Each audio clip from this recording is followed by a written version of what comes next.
Fever. Fever কি হচ্ছে, আমাদের যে নর্মাল বডি টেম্পারেচার থাকে তার থেকে যখন টেম্পারেচার বেড়ে যায় তাকে আমরা কি বলি, ফিভার বলি। এবার ফিভার আমাদের নর্মাল বডি টেম্পারেচার কত ফার্স্ট জানতে হবে, যেটা হচ্ছে 98 টু হচ্ছে 99 ডিগ্রি ফারেনহাইট হচ্ছে আমাদের normal body temperature. Sub normal হচ্ছে 95 টু 97 ডিগ্রি ফারেনহাইট। আর হাইপোথার্মিয়া আমরা কখন বলবো, যখন হচ্ছে হাইপো যেখানে থাকবে সেখানে কম, হাইপোথার্মিয়া যখন বলবো যখন হচ্ছে যে টেম্পারেচার 95 ডিগ্রি ফারেনহাইট থেকে কি হচ্ছে কম আসছে, তখন তাকে আমরা কি বলবো, হাইপোথার্মিয়া বলবো। এবং হচ্ছে মাইল্ড ফিভার, মাইল্ড মানে কি, যে একটু কম ফিভার থাকবে, কত থেকে 99 থেকে 100 ডিগ্রি ফারেনহাইট থাকবে, তখন আমরা কি বলছি, যে মাইল্ড ফিভার বলছি। দেন হচ্ছে মডারেট ফিভার। মডারেট ফিভারের ক্ষেত্রে কত টেম্পারেচার থাকছে, 100 টু হচ্ছে 103 ডিগ্রি ফারেনহাইট। হাই ফিভারের ক্ষেত্রে হচ্ছে 103 টু 105 ডিগ্রি ফারেনহাইট। হাইপার পাইরেক্সের ক্ষেত্রে মোর দ্যান 105 ডিগ্রি ফারেনহাইটের টেম্পারেচার থাকছে। এবার আমরা পড়বো যে টাইপস অফ ফিভার। তো টাইপস অফ ফিভারের ফার্স্ট যেটা হচ্ছে সেটা হচ্ছে অনসেট বা ইনভেশন ফিভার। এখানে কি হবে, যে পেশেন্টের রেজিং হবে, টেম্পারেচারটা কি হবে, যে পেশেন্টের কি হবে, যে ইনক্রিজ হবে, তাকে আমরা কি বলছি, অনসেট বা ইনভেশন ফিভার বলছি। ডিক্লাইন ফিভার মানে পেশেন্টের যে টেম্পারেচারটা ইনক্রিজ ছিল সেই টেম্পারেচারটা কি হচ্ছে, যে নর্মালে ফিরে আসছে, তাকে আমরা কি বলছি, ডিক্লাইন ফিভার বলছি। ডিক্লাইন ফিভার আমরা দু ধরনের পাবো, একটা ক্রাইসিস, একটা হচ্ছে লাইসিস। তো লাইসিসটা কি, যে ইনক্রিজ টেম্পারেচার কি হচ্ছে, return to normal, zigzag process. এই জিগজ্যাগ প্রসেসে কি হচ্ছে, যেমন হচ্ছে 101 ছিল, 100 তারপর 199 এরকম করে করে কি হচ্ছে, কমছে, জিগজ্যাগ প্রসেসে কমছে, সেটা আমরা কি বলছি, যে আমরা লাইসিস বলছি। যেটা হচ্ছে ক্রাইসিস। ক্রাইসিসের ক্ষেত্রে আমরা হচ্ছে কি পাবো, পেশেন্টের যে ইনক্রিজ টেম্পারেচার ছিল সেটা হচ্ছে সাডেনলি ফল করে যাবে। এখানে আমরা দু ধরনের পাবো, একটা হচ্ছে ট্রু ক্রাইসিস, একটা হচ্ছে ফলস ক্রাইসিস। ট্রু ক্রাইসিসের ক্ষেত্রে কি হবে, যে পেশেন্টের কি হচ্ছে, যে টেম্পারেচার তো ফল করবে, সঙ্গে পেশেন্টের কি হচ্ছে, যে কন্ডিশনও ভালো হবে, পেশেন্টের ইমপ্রুভ হবে কন্ডিশন, তখন আমরা তাকে ট্রু ক্রাইসিস বলছি। ফলস ক্রাইসিস কখন বলবো, যখন হচ্ছে পেশেন্টের হচ্ছে যে কি টেম্পারেচার যেটা ইনক্রিজ ছিল সেটা তো ফল করে গেছে, বাট পেশেন্টের কোনো কন্ডিশনের ইমপ্রুভ হয়নি, তাকে বলে হচ্ছে যে কি ফলস ক্রাইসিস। দেন হচ্ছে রেমিটেড ফিভার। রেমিটেড ফিভারটা কি হচ্ছে, যে টেম্পারেচার ভেরিয়েশন থাকে more than 2 degree Celsius between হচ্ছে মর্নিং আর ইভিনিং।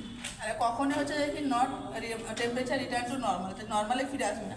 যেমন ফর এক্সাম্পল দিয়েছি, যে একটা হচ্ছে মর্নিংয়ের টেম্পারেচার ছিল 48 ডিগ্রি সেলসিয়াস, ইভিনিংয়ের টাইমে ছিল 33 ডিগ্রি সেলসিয়াস, মানে হচ্ছে এখানে হচ্ছে মোর দ্যান 2 ডিগ্রি সেলসিয়াসের কী হচ্ছে, এই দুটোর মধ্যে ভেরিয়েশন থাকছে। দেন হচ্ছে ইন্টারমিডিয়েট ফিভার, যে টেম্পারেচার কী হচ্ছে, রেঞ্জ হচ্ছে ফ্রম নর্মাল টু হচ্ছে সাব নর্মাল।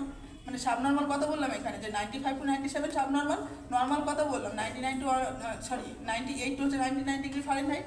তো আমাদের কি হচ্ছে, টেম্পারেচার রেঞ্জ যেটা ছিল সেটা নর্মাল টু হচ্ছে সাব নর্মালে ম্যাক্সিমাম আসছে, এবং রিটার্ন টু নর্মাল হচ্ছে যে কি রেগুলার ইন্টারভেলে আসছে, সেটাকে আমরা কি বলছি, কালাজার বলছি বা সেপ্টোসেমিয়া বলছি।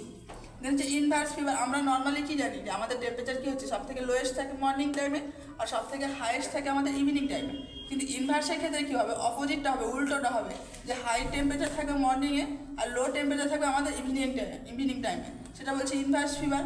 দেন হচ্ছে রিল্যাক্সিং ফিভার। রিল্যাক্সিং ফিভারটা কী হচ্ছে, যে ফিভার এপিসোড আর হচ্ছে separate by the interval of normal temperature of the body week. যেমন হচ্ছে আজকে জ্বর হলো, আবার এক সপ্তাহ জ্বর হচ্ছে, তারপরে আবার এক সপ্তাহ, একটা রেগুলার ইন্টারভেলে কী হচ্ছে, যে ফিভারটা আসে, তাকে আমরা কী বলছি, রিল্যাক্সিং ফিভার বলছি।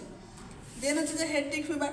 হেডটিক ফিভারটা কী হচ্ছে, যে গ্রেট ডিফারেন্স হবে বিটুইন যে লোয়েস্ট টেম্পারেচার আর হাইয়েস্ট টেম্পারেচারের মধ্যে হচ্ছে কি গ্রেট একটা ডিফারেন্স আসবে, তাকে আমরা কী বলছি, হেডটিক ফিভার বলছি।